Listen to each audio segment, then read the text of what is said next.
जाना।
आप बताइए कि आप जिस लड़के से शादी करेंगी ऐसा क्या होगा उसके अंदर जो मर मिटेंगी आप?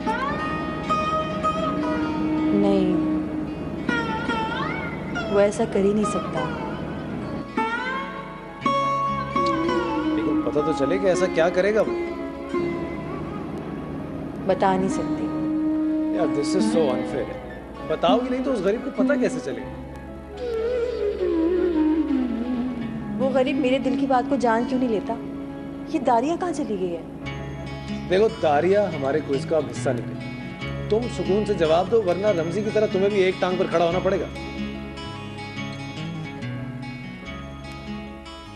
एक बात बताऊं ना, क्या जितने भी लोग मोहब्बत करते हैं ना, हमेशा एक टांग पर ही खड़े रहते हैं। ये मेरे सवाल का जवाब नहीं। तो जवाब ये है कि कभी मैं सोचती थी कि एक दिन मेरे दरवाजे पर दस्तक होगी, मैं जाकर दरवाजा खोलूंगी तो वो मेरे सामने खड़ा होगा, मेरी आंखों में आंखें डालकर इससे पहले कि मैं कुछ कहूं मुझसे कहेगा कि शादी करोगी मुझसे? शादी करोगी मुझसे?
एक तो ये तुम आजकल की लड़कियां शादी ब्याह को फिल्मी सीन की तरह क्यों लेना चाहती हो?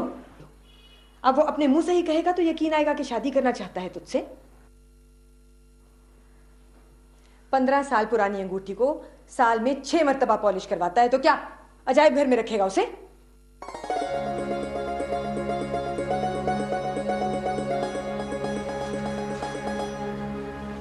मैंने तो गोदों में खिलाया है उसे, अच्छी तरह जानती हूँ। जरूरी बातें कहने में जरा देर कर देता है। दुनिया जहान के बच्चे जहां 1.5 साल की उम्र में बोलना शुरू करते हैं, ये 2.5 साल की उम्र तक नहीं बोला। बेचारी आपा तो धाड़े मार मार के रोया करती थी कि स्पेशल चाइल्ड है। हफ्ता 10 दिन का तो टाइम दे उसे, ट्रेनिंग करके आएगा तो बोलेगा ना। बल्कि वो तो आ ही गया था, मैंने दरवाजा खोला तो मुझे ही कह दिया शादी करोगी मुझसे। मैंने रख के चमाट दिया मुंह पे। अब मुंह छुपाता फिर रहा मुझसे।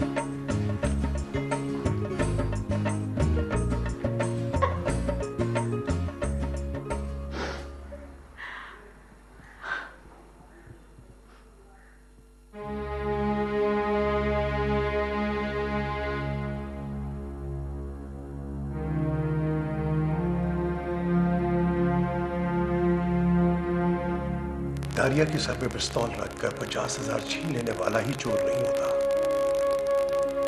वो भी चोर होता है जिसकी तिजोरी में अरबों रुपए की दौलत पड़ी और उसके सामने कोई बगैर इलाज और बगैर दवा के मर जाए।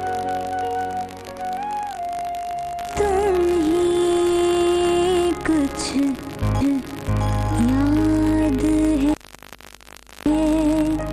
याद है जाना,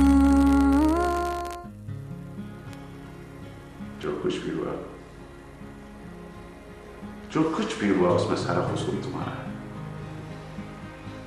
जो बात हम दोनों के दिल में आई वो तुम्हारे मुंह से निकली थी, और ऐसा नहीं कि गलती हम दोनों से नहीं हुई, हमसे भी गलती हुई। बहुत देर कर दी हमने प्रूव करने में। तुम्हारी तरह हमने भी सोच लिया कि सच अगर सुनेंगे तो सिर्फ दारिया के मुंह से सुनेंगे। लेकिन उसूल की बात यह है कि जब माँ बाप सच जानने के लिए बच्चों से इंटरोगेशन शुरू कर देते हैं तो इसका मतलब है कि उनका भरोसा औलाद पर से कम होता जा रहा है। खैर,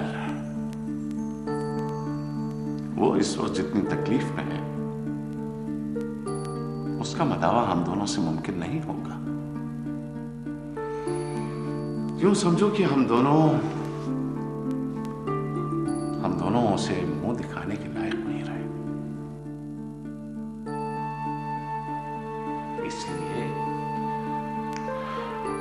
इसलिए तुम जाओ और मनाओ उसे, और अगर वो समझ जाए तो उसे अपने साथ लेके सरमत के घर जाओ, महमूद की फातिहा पढ़ो, तसल्ली दो सरमत को और उसे कन्विंस करने की कोशिश करो कि वो अपना इस्तीफा वापस ले ले।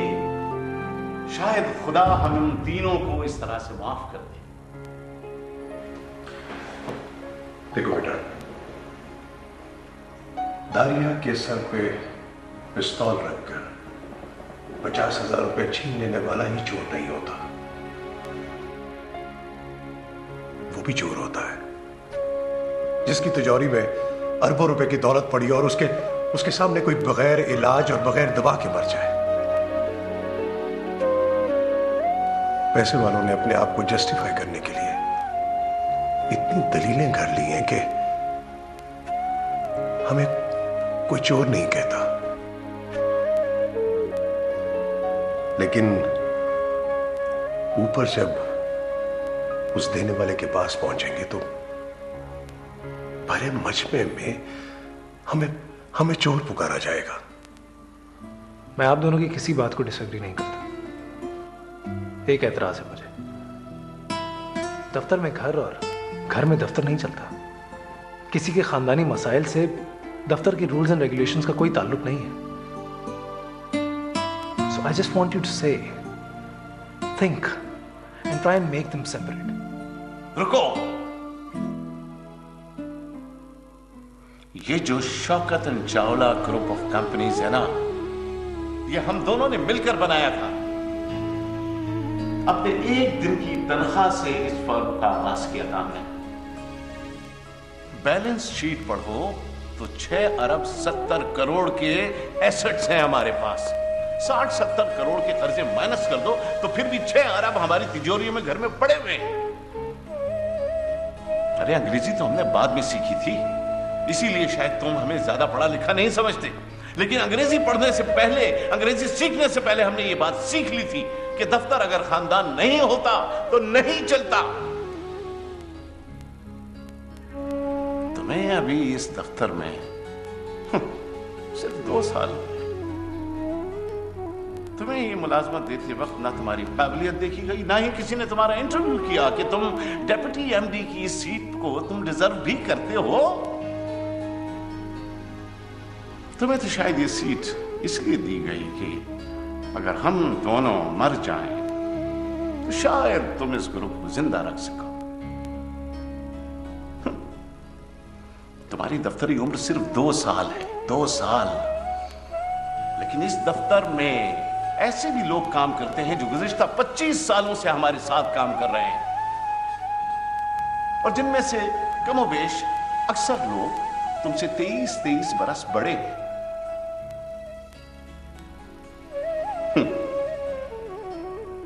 8 से 10 घंटे काम करते हैं वो, 2 से 3 घंटे ट्रैफिक उनके खा जाती है, और जब वो घर वापस जाते हैं तो सोने के लिए उनको 6 से 7 घंटे सोना पड़ता है। अब तुम जरा सोचो कि जिसको तुम घर कहते हो वो उसको कितना वक्त देते हैं। हाँ,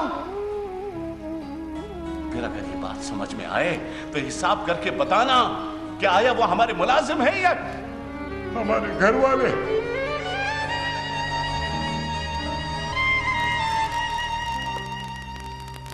गुड लक,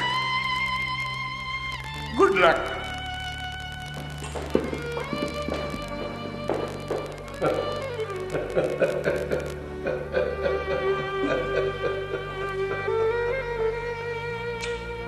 ये क्या कर रहे हो तुम? दाद दे रहा हूं तुम्हें अल्तमश शाबला कि तुम पाकिस्तान के सबसे बड़े actor. Oh shut up, shut up Shaukat. ये एक्टिंग नहीं थी।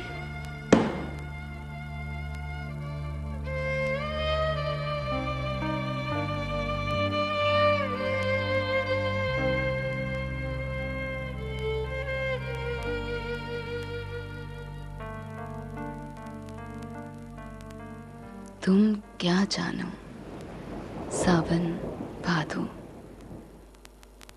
किसके आंसू होते हैं।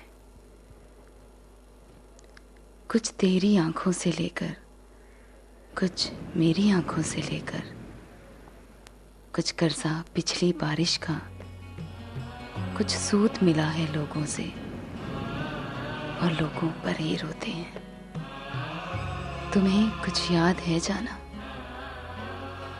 कि पिछली रात के गम ने मुझे कितना रुलाया है। मैं नींदें ढूंढने वाली, मैं कम कम सोचने वाली, मुझे किसने सताया है, मुझे किसने जगाया है।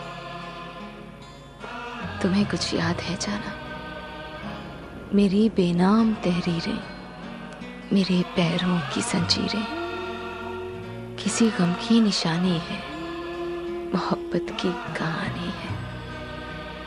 मोहब्बत में खराबी है, जरा सी बेहिसाबी है, जरा सी बेहिसाबी में कहाँ मैं हूँ, कहाँ तुम हो, कहाँ गुम हो, कहाँ गुम हो।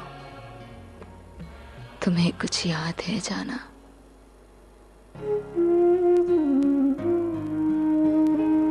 वहीं रुक। अब की बार मैं इस उम्मीद पे नहीं रूठी कि कोई मुझे मनाने आएगा। मैं तुमसे अपनी गलती की माफी मांगने आया हूं दारिया। तुमसे जो कहा गया तुमने कर दिया, अब ये मुझ पर छोड़ दो कि मैं तुम्हें कब माफ करती हूँ। दारिया, मैं अपनी मर्जी से आया हूं। रहने तो न ज्ञान चावला, तुम्हारी जेब में सब कुछ हो सकता है, लेकिन तुम्हारे पास तुम्हारी मर्जी नहीं हो सकती। तुम्हारे आने से पहले रत्नी ने मुझे बता दिया था कि तुम माफी मांगने के लिए ऑफिस से निकल चुके। कोई 2 बजे का वक्त था और आते आते तुम्हें शाम हो गई। अपनी मर्जी से आने में तुम्हें 5 घंटे लगे। मुझे माफ करने में 4 घंटे तो दे दो। देखो दारिया, तुम्हें गलत फहमी हुई है। It's natural. तुम बचपन से जिए हो मेरे साथ। उस वक्त भी तुम मेरे साथ थे, जब बगैर पूछे तुम मेरा हाथ पकड़ लिया करते थे।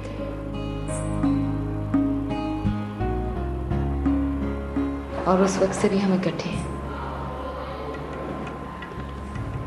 जब मेरा हाथ पकड़ने के लिए तुम्हें मुझसे पूछना पड़ा।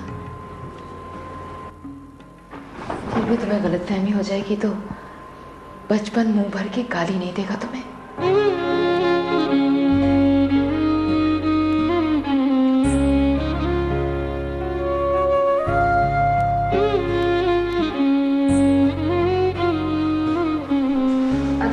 मैं बिलियर्ड खेलूं। मैं बैठ के सोचती हूँ कि जल्दी से जल्दी तुम्हें कितनी देर में माफ कर सकती हूँ। और हाँ, जाते हुए दरवाजा बंद कर देना।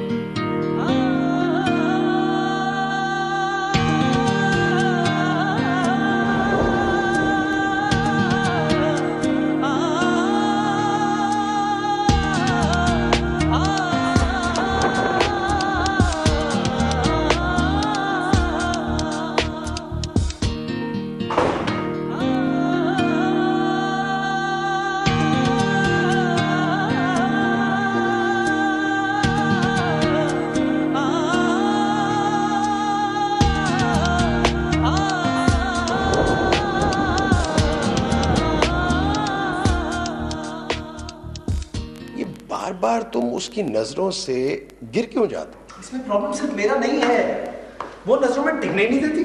ये सच्ची खबर है ना? 100% सच्ची।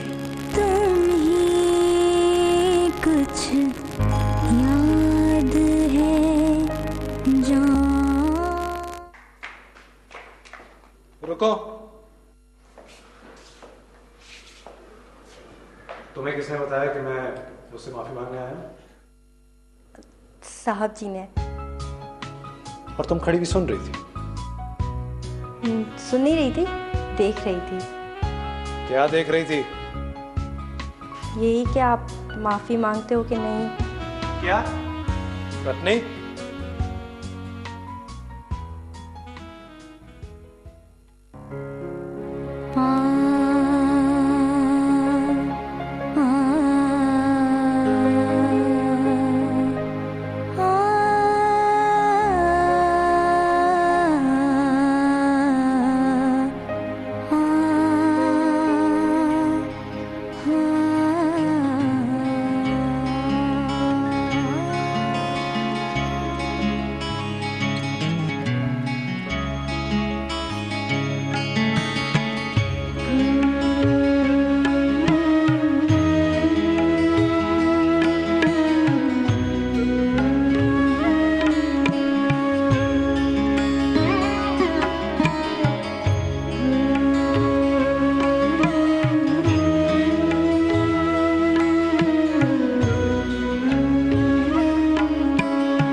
रत्नी ने उसे बताया है कि मैं उससे माफी मांगने आया। इससे क्या फर्क पड़ता है? फर्क पड़ता है। वो समझती है कि माफी मांगने में मेरी अपनी मर्जी शामिल है। ये बार बार तुम उसकी नजरों से गिर क्यों जाते हो? इसमें प्रॉब्लम सिर्फ मेरा नहीं है, वो नजरों में टिकने नहीं देती।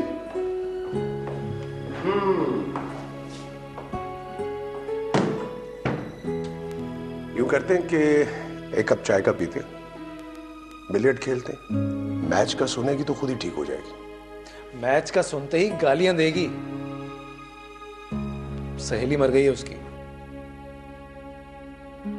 ओह, खैर आओ चलिए।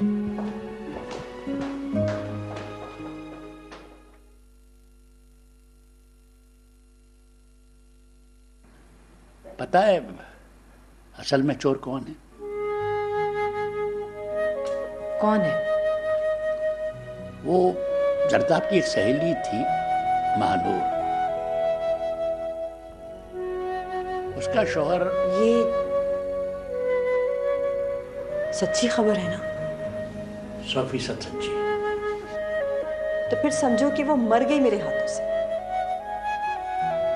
उसकी जरूरत नहीं पड़ेगी बेटा, वो तो मर गई।